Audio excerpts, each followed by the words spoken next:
துதிகளின் மத்தியில் வாசம் செய்யும் தூதர் கணங்கள் போற்றும் தேவனவரே. வேண்டிடும் பக்தர்களின் குறைகள் கேட்கும், வேண்டிடும் பக்தர்களின் குறைகள் கேட்கும் திக்கற்ற பிள்ளைகளின் தேவனவரே, திக்கற்ற பிள்ளைகளின் தேவனவரே. ஆமாம், நம்ம துதிகளை மத்தியில் அவர் வாசம் செய்கிற தேவன், நம்முடைய துதிக்கு பாத்திரர். நம்முடைய துதி பலியை அவர் சுகந்த வாசனையாய் முகர்ந்து அவர் ஆசீர்வாதம் தருகின்ற தேவனாய் இன்றும் நம்மோடு கூட இருக்கிறார். அல்லேலூயா. இந்த நாட்களில் நம்ம பலியை குறித்து அநேக காரியங்கள் பேசியிருக்கலாம். ஆனால் துதி என்பதும் ஒரு பலிதானே. ஆண்டவரை நோக்கி நாம் துதி பலியை ஏறெடுக்கும் போது அநேக நன்மைகள் நமக்காக கட்டளையிடுகிறார், அநேக ஆசீர்வாதங்களை நமக்காக தந்தருள்கிறார். பாருங்க, இதில் ஒரு வசனத்தை நம்ம படிப்போம். ஏசாயா 43:21.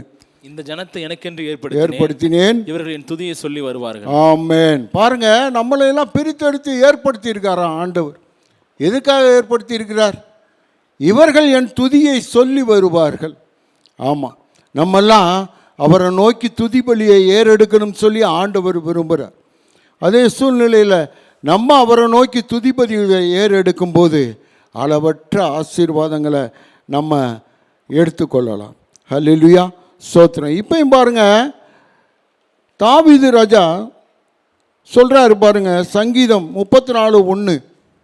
கர்த்தரை நான் எக்காலத்திலும் ஸ்தோத்தரிப்பேன், அவர் துதி எப்பொழுதும் என் நாவில் இருக்கும். வாயில் இருக்கும். கர்த்தரை நான் எக்காலத்திலும் ஸ்தோத்தரிப்பேன், அவர் துதி எப்போதும் என் வாயில் இருக்கும்.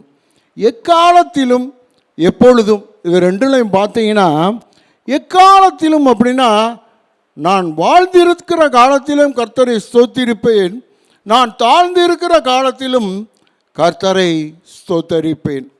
அவர் துதி எப்போதும் என் வாயில் இருக்கும்.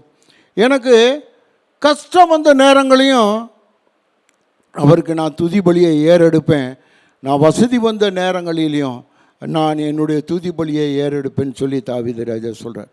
அப்படி அவர் உதடுகளின் கனியாகிய ஸ்தோத்திர பலியை அவர் எப்போதும் ஏறெடுத்ததுனால அவருக்கு கிடைத்த நன்மைகளை பார்க்கும்போது பாருங்க, 1 சாமுவேல் 16வது அதிகாரம். புறக்கணிக்கப்பட்ட தாவீது விருந்து ஏற்பாடு பண்ணியிருக்கார் சாமுவேலு. அந்த மற்ற மகன்களை ஈசாய் வச்சிருக்கார் வீட்டில் விருந்தை எல்லாருமே சாப்பிட்றதுக்காண்டி. ஆனால் இந்த தாவீது மட்டும் புறக்கணிக்கப்பட்டவராய் ஆடு மேய்க்க செல்கிறார். பாருங்கள், இந்த இடத்துல அவர் ஒரு தாழ்மையின் உணர்வோடு அவர் அவருடைய கடமை அவர் செய்ய கிளம்புகிறார். ஆனால் வீட்டில் விருந்து நடக்குது அப்படின்றது அவருக்கு தெரியுது. அந்த தாழ்மையின் சிந்தையோடு அவர் வெளியேறுகிறார். அவர் ஆடு மேய்க்கும்போது பாடி கர்த்தரை துதிப்பது தான் அவருடைய வேலை. பாடி எந்த நேரமும் கர்த்தரை எக்காலத்திலும் நான் ஸ்தோத்தரிப்பேன், அவர் துதி எப்போதும் என் வாயில் இருக்குன்ற மாதிரி அந்த ஆடு மேய்க்கும் போதும் அவர் துதி பலியை ஏறெடுத்துக்கிட்டே தான் இருப்பார். பாருங்கள், சாமுவேல் போகும்போது அந்த சகோதரர்கள் எல்லாத்தையும் பார்க்குறாங்க. அந்த சகோதரர்கள் நல்ல பலசாலிகள், படை வீரர்கள். பாருங்கள், அவர்களெல்லாம் தேர்ந்தெடுக்காமல் அவர் ஈசாயிட்ட கேட்குறாருங்க. 16:11 வசனம். உன் பிள்ளைகள் இவ்வளவுதானா என்று ஈசாயை கேட்டான். அதற்கு அவன், இன்னும் எல்லாருக்கும் இளையவன் ஒருவன் இருக்கிறான், அவன் ஆடுகளை மேய்த்து கொண்டிருக்கிறான் என்றான். ஆமென். அப்பொழுது சாமுவேல் ஈசாயை நோக்கி, ஆள் அனுப்பி அவனை அழைப்பி, அவன் இங்கே வருமட்டும் நான் பந்தி இருக்க மாட்டேன் என்றான். ஆமென். பாருங்க, ஒதுக்கப்பட்டவர் ஒடுக்கப்பட்டவர் அந்த தாவீது. அவர் அந்த விருந்தில் பங்கெடுக்கிறது கூட அருகதை இல்லை அப்படின்ற எல்லாரும் உணர்கின்ற நேரத்தில் பாருங்கள், அவருக்கு அருகதையே இல்லை. இந்த விருந்தில் நீ இருந்து என்ன செய்ய போகிற, நீ உன்பாடு போய் ஆடுமை அப்படின்னு சொல்லி அவங்க அப்பா அனுப்பிடுறார். பாருங்கள், கர்த்தர் பாருங்க எவ்வளவு பெரிய ஒரு அதிசயம். ஏன்னா அவர் எப்பொழுதும் துதித்து கொண்டே இருப்பவர், எப்பொழுதும் துதி பலியை ஏறெடுத்து கொண்டே இருப்பவர், கர்த்தரை நோக்கி எப்போதும் துதித்து கொண்டே இருப்பவர். அவரை மேன்மைப்படுத்த ஆண்டவர் என்ன சொல்கிறார் தெரியுமா? இன்னொரு மகன் உனக்கு இருக்கானான்னு கேட்குறாரு. இவ்வளோதானா, இன்னும் ஆள் இருக்கான்னு கேட்குறார். அப்போ ஒரு மகன் ஆடு மேய்ச்சிக்கிட்டு இருக்கான் அப்படின்னு சொல்கிறார். அப்போ பாருங்கள், அந்த சூழ்நிலையை பார்த்தா உன்னுடைய மகன் எல்லாருக்கும் சேர்ந்துதே நான் விருந்து வைக்கிறேன், ஆனால் ஒரு மகன் மட்டும் ஆடு மேய்க்கிறேன் அப்படின்னு அந்த மகன் விருந்துக்கு பாத்திரன் அல்ல என்பதனால ஆடு மேய்க்க அனுப்பிடுறார். பாருங்க, அந்த விருந்து எல்லாருக்காக ஏற்படுத்தினாலும் அந்த பந்தி தாவீது வரும் வரைக்கும் காத்திருந்ததான். பாருங்க, அந்த பந்தி எல்லாருக்கும் ஆயத்தப்படுத்தின பந்தி தான். ஆனாலும் ஒடுக்கப்பட்டவன், ஒதுக்கப்பட்டவன், அவனுக்காக அந்த பந்தி காத்திருக்கும் பந்தியாக இருந்தது. ஏன் தெரியுமா? அவன் கர்த்தரை எக்காலத்திலும் துதித்தான். எக்காலத்திலும் துதி பலியை அவன் ஏறெடுத்து கொண்டே இருப்பதனால் கர்த்தர் அவனுக்கு ஒரு மேன்மையை கொடுத்தார். அந்த பந்தி அவனுக்காக காத்திருந்தது. அந்த கொம்பில் உள்ள தைலமும் அவனுக்காக காத்திருந்ததாம். பாருங்க, அடுத்து பாருங்க, 12வது வசனம் படிங்க. ஆள் அனுப்பி அவனை அழைப்பித்தான். அவன் சிவந்த மேனியும் அழகிய கண்களும் நல்ல ரூபம் உள்ளவனாய் இருந்தான். அப்பொழுது கர்த்தர், இவன்தான், நீ எழுந்து இவனை அபிஷேகம் பண்ணு என்றார். ஆமென். அப்பொழுது சாமுவேல் தைல கொம்பை எடுத்து அவனை அவன் சகோதரர் நடுவிலே அபிஷேகம் பண்ணினான். அந்நாள் முதற்கொண்டு கர்த்தருடைய ஆவியானவர் தாவீதின் மேல் வந்து இறங்கி இருந்தார். அல்லேலூயா, ஸ்தோத்திரம். பாருங்க, யாரை ஒடுக்கினார்களோ, யாரை ஒடுக்கமாக நினைத்தார்களோ, பாருங்க, ஆளை அனுப்பி நீ கூட்டிகிட்டு வா. அந்த தைல குப்பி அபிஷேகம் பண்ணுவதற்காக, அந்த தாவீதுக்காக அதுவும் காத்திருந்ததான். பாருங்க, எவ்வளோ ஒரு மேன்மை! கர்த்தரை நோக்கி துதிப்பதனால் தாவீதுக்கு கிடைத்த மேன்மை. ஆடு மேய்த்தவன் அன்று அரசனாய் அபிஷேகம் பண்ணப்பட்டான். சாமுவேலால் அன்று அரசனாய் அபிஷேகம் பண்ணப்பட்டான். பாருங்க, இந்த மேன்மை அடைகிறதுக்கு அவன் செய்த ஒரே காரியம், கர்த்தரை நோக்கி எக்காலத்திலும் எந்த நேரத்திலும் எப்பொழுதும் நான் துதித்து கொண்டே இருப்பேன் என்று அவன் அறிவித்து துதித்து கொண்டே இருந்ததனால இந்த மேன்மையை தாவீது அடைந்தான். பாருங்கள், இந்த மேன்மையை அவர் அடைந்தாலும் பாருங்கள், இன்னொரு காரியம் கூட நம்ம படிக்கலாம். நமக்கு எதிரிகள், எத்தனையோ எதிரிகள் தோன்றலாம். நம்மளை சுற்றி இருக்கிறது எல்லாமே எதிரிகளாக தோன்றலாம். எல்லாமே நம்ம வாழ்க்கைக்கு ஒரு கஷ்டமான சூழ்நிலையில் உருவாக்கிக்கிட்டே இருக்கலாம். ஆனால் ஆண்டவர் சொல்கிறார், நீ என்னை நோக்கி துதியை மட்டும் ஏறெடு, உன்னுடைய எதிரிகளை நான் பார்த்துக்கிறேன். உன்னுடைய எதிரிகள் எல்லாருமே இப்போ நெருங்கி வருவாங்க, நம்மளை எதிர்த்து நெருங்கி வருவாங்க. நம்ம கர்த்தரை நோக்கி துதிய பலி ஏறெடுக்கும்போது அந்த எதிரிகள் அவர்களுக்குள்ளே ஒரு சண்டை உருவாகி அவர்களே நம்மை விட்டு விலகி செல்லும் அளவு ஆண்டவர் அந்த நம்ம துதி பலியை ஏறெடுக்கும்போது அந்த காரியத்தை நடப்பிப்பார். இது பழைய ஏற்பாட்டில் 2 நாளாகமம் 20 1, 2, 3. இதற்கு பின்பு மோவா புத்திரரும் அம்மோன் புத்திரரும் அவர்களோட அம்மோனியருக்கு அப்புறத்தில் உள்ள மனுஷரும் கூட யோசபாத்திற்கு விரோதமாக யுத்தம் பண்ண வந்தார்கள். சிலர் வந்து யோசபாத்தை நோக்கி, உமக்கு விரோதமாய் ஏராளமான ஜனங்கள் கடலுக்கு அக்கறையில் இருக்கிற சிரியாவில் இருந்து வருகிறார்கள். இதோ அவர்கள் எங்கேதியாகிய ஆசாசோன் தாமாரில் இருக்கிறார்கள் என்று அறிவித்தார்கள். அப்பொழுது யோசபாத் பயந்து கர்த்தரை தேடுகிறதற்கு ஒருமுகப்பட்டு யூதாவெங்கும் உபவாசத்தை கோருவித்தான். ஆமென். பாருங்க, அந்த யோசபாத் என்று யூதாவின் அரசனை போருக்கு சுற்றி மோவாபியர், அம்மோன் புத்திரர், அவர்களுடைய அம்மோனியருக்கு அப்புறத்தில் உள்ள மனுஷரும் கூட யோசபத்திற்கு விரோதமாக யுத்தம் பண்ண எழும்பினார்கள். பாருங்க, யோசபத் பயந்து நடுங்கி கர்த்தர்கிட்ட போய் ஒருமுகப்பட்டு உபவாசத்தை கட்டளையிட்டான். பாருங்க, உபவாசத்தை கூறுவித்தான்.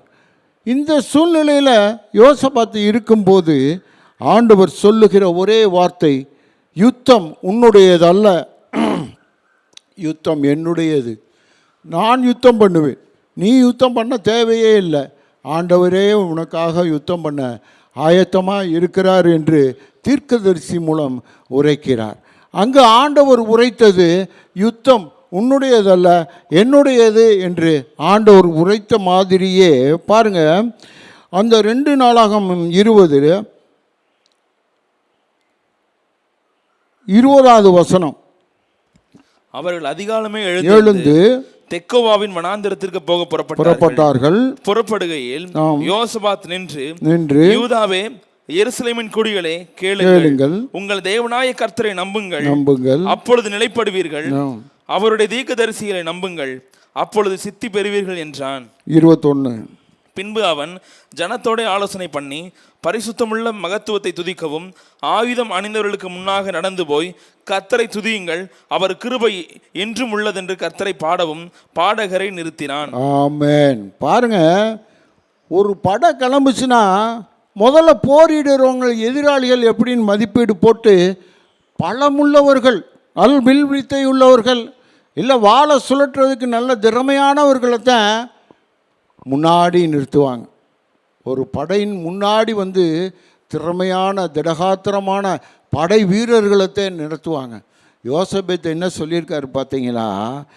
ஆயுதம் அணிந்தவர்களுக்கு முன்பாக, நீங்கள் அவங்களுக்கெல்லாம் முன்பாக நடந்து போய் கர்த்தரை துதியுங்கள், அவரை நோக்கி துதிபலியை ஏறெடுங்க, அவரை நோக்கி துதித்து பாடுங்க.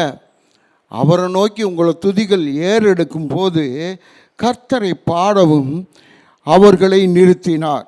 பாருங்க, இதனால் நடந்த சம்பவத்தை பாருங்க. 22வது வசனம்.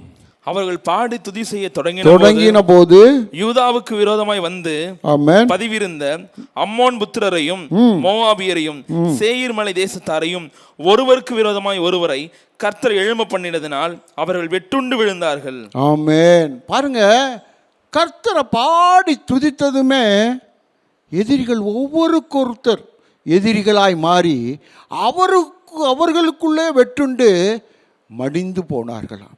என்ன ஒரு அற்புதம் பாருங்க! அந்த துதி பலியினுடைய ஒரு மேன்மை, கர்த்தரை நோக்கி துதிக்கும் போது நடக்கும் ஒரு சம்பவம் பாருங்க. வாழை சுழற்ற தேவையில்லை, உன் வாயினால் கர்த்தரை துதிப்பாடு. நீ வாழை சுழற்றி எதிரிகள்கிட்ட போராடவே தேவையில்லைப்பா, நீ ஆண்டவரை நோக்கி துதித்து பாடு, உனக்கு ஜெயம் நிச்சயம். பாருங்க, அவர்களுக்குள்ளே வெட்டுண்டு மடிந்தார்களாம். பாருங்க 24வது வசனம். யூதா மனுஷர் வனாந்தரத்தில் உள்ள சாம கூட்டண்டையிலே வந்து அந்த ஏராளமான கூட்டம் இருக்கும் திக்கை நோக்குகிற போது இதோ அவர்கள் தரையிலே விழுந்து கிடக்கிற பிரேதங்களாக கண்டார்கள், ஒருவரும் தப்பவில்லை. ஹல்லேலூயா.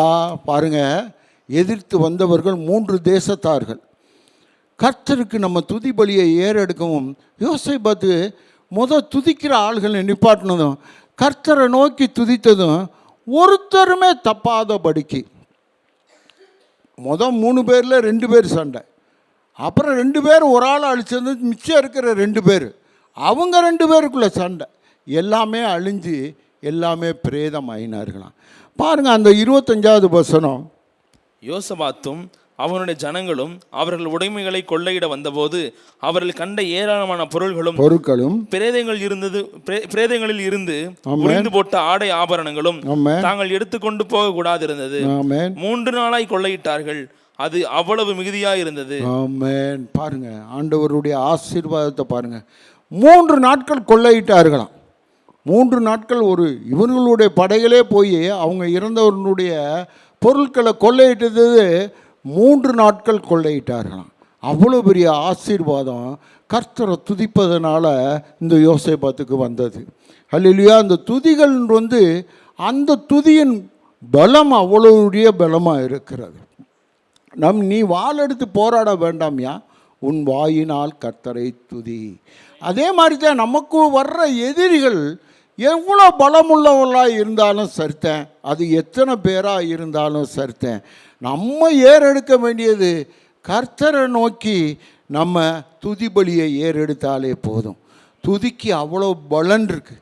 நம்மளுடைய துதி பலியை அவர் சுகந்த வாசனையாக ஏற்றுக்கொள்வாராம். சுகந்த வாசனையாக ஏற்றுக்கொண்டு நமக்கு இந்த ஆசீர்வாதங்களாக அள்ளி தருகிற தேவன். பாருங்கள், நம்மளால் முடிஞ்சது இந்த துதி பலி தான். துதி பலி, நன்றி பலி, ஸ்தோத்திர பலி, இந்த பலிகளை வேண்டாம் நம்ம செய்யலாம். ஆண்டவருக்காக நம்ம செய்ய வேண்டிய பலிகளில் துதிக்கலாம். இப்போ நம்ம கூடியிருக்கோம், ஆண்டவரை நோக்கி துதிக்கிறதுக்கு கூடியிருக்கோம். அவர் செய்த நன்மைகளை நினச்சி நன்றி பலிகளை நம்ம சொல்கிறோம். அதே போல் ஸ்தோத்திர பலிகளை நம்ம ஏறெடுக்க நம்ம கூடியிருக்கோம். நம்மளை பலி கொடுக்கணும் அப்படின்னா யார் பலி கொடுப்பா? யாருமே பலி கொடுக்க முடியாது. உங்களுடைய பிள்ளைகளை உங்கள் பாவங்களுக்காக பலி விடுங்க அப்படின்னு சொல்லும்போது யாராவது பலி கொடுப்பாங்களா? ஒருத்தருமே பலி கொடுக்க முடியாது. அதே நேரத்தில் நம்முடைய இயேசு கிறிஸ்து பிதாவாகிய தேவன் நமது பாவங்களுக்காக, நமது அக்கிரமங்களுக்காக அந்த கிறிஸ்துவை நமக்காக பலியாக கொடுத்தார். பாருங்கள், இதில் எபிரேயர் 12:24 படிங்களேன்.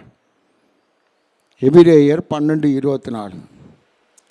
புது உடன்படிக்கையின் மத்தியஸ்தராகிய ஆமென் இயேசுவின் இடத்திற்கும் ஹல்லேலூயா ஆபேலுடைய ரத்தம் பேசினதை பார்க்கலாம் நன்மையானவைகளை பேசிய ரத்தமாகிய தெளிக்கப்படும் ரத்தத்தினிடத்திற்கும் வந்து சேர்ந்தீர்கள். ஆமென். பாருங்க, யார் ரத்தத்திற்கு நம்ம சேர்ந்திருக்கோமா? இயேசு கிறிஸ்துவின் ரத்தத்திற்கு நம்ம சேர்ந்திருக்கோமா? பிதாவாகிய தேவனால் பழி கொடுக்கப்பட்ட இயேசு கிறிஸ்துவின் ரத்தத்தின் மூலமாய் நம்ம சேர்க்கப்பட்டிருக்கிறோமா? ஹல்லேலூயா. அன்று ஆபேலுடைய ரத்தம் அந்த ஆபேலுக்கு மட்டுமே பேசியது.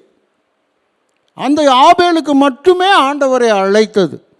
இன்று பரமபிதா நமக்காக இயேசு கிறிஸ்துவின் இரத்தத்தை இந்த பூமியில் விழ செய்து, இந்த இரத்தம் பூமியில் உள்ள அனைத்து பாவிகளுக்காகவும் பேசுகின்ற இரத்தமாய். நம்ம பாவமே செய்யலையா? நம்ம ஞானஸ்தானம் எடுத்த பிறகு பாவம் செய்யலையா? செஞ்சுக்கிட்டு தான் இருக்கோம். அந்த பாவத்துக்கெல்லாம் நியாய தீர்ப்பு வந்துருந்துச்சுன்னா இந்நேரம் நம்ம உள்ளே போயிருப்போம். போய் எவ்வளவோ காலம் ஆயிருக்கலாம். அந்த நியாய தீர்ப்பு பேசுகின்ற இரத்தமாய் இயேசு கிறிஸ்து என்னும் ஜீவன் பலியாகி அவர் இரத்தத்தை சிந்தியதினால் இன்னும் பேசுகின்ற இரத்தமாய், இன்னும் பரிந்து பேசுகின்ற இரத்தமாய், நம் பாவங்களுக்கும் சாபங்களுக்கும் பரிந்து பேசுகின்ற இரத்தமாய் இந்த பூமியில் இருக்கிறது. ஹல்லேலூயா, ஸ்தோத்திரம். அவரை நோக்கி நம்ம ஏறெடுக்க வேண்டியது துதிபலி மட்டுமே. நமக்கு ஏற்படும் எல்லா பாவங்களும் எல்லா சாபங்களும் நம்மை விட்டு அகல வேண்டும் என்றால் நமக்காக பேசும் இரத்தத்தை துதித்து அவருக்கு நம்மளால் முடிஞ்சது துதிபலியை மட்டும் நாம் ஏறெடுக்க வேண்டும். அன்பின் பரலோகத்தின் தகப்பனே, இந்த அருமையான வார்த்தைக்காய் உம்மை ஸ்துதிக்கிறோம், ஸ்தோத்தரிக்கிறோம் பிதாவை. ஹல்லேலூயா. எங்களால் இயன்றது ஆண்டவரே ஸ்தோத்திர பலிகளை, ஆண்டவரே நன்றி பலிகளை, ஆண்டவரே துதி பலிகளை நாங்கள் ஏறெடுக்கிற ராஜா. எங்கள் துதி பலிகளில் ஆண்டவரே நீர் ஏற்றுக்கொண்டு உமது ஆசீர்வாதத்தை எங்களுக்கு வழங்கியதற்காய் உமக்கு நன்றியை ஏறெடுக்கிற ராஜா. எங்கள் பாவங்களுக்காக இன்னும் பரிந்து பேசும் இரத்தமாய் ஆண்டவரே உயிரோடு இன்னும் இருக்கிறீரே, அதற்காய் உமக்கு நன்றியை ஏறெடுக்கிற ராஜா. இந்த அருமையான வேளையிலே ஆண்டவரே உமது வார்த்தையை நான் தெளித்திருக்கிறேன் பிதாவே. 100 10 பெருக ஆண்டவரே நீரே கிருபை அருளும் சுவாமி. துதி கன மகிமையாவும் உமக்கை செலுத்தி மீட்பர் இயேசு கிறிஸ்துவின் நாமத்தில் ஜெபித்து முடிக்கிறோம் எங்கள் ஜெபங்களும். ஜீவனுள்ள நல்ல பிதாவே, ஆமென்.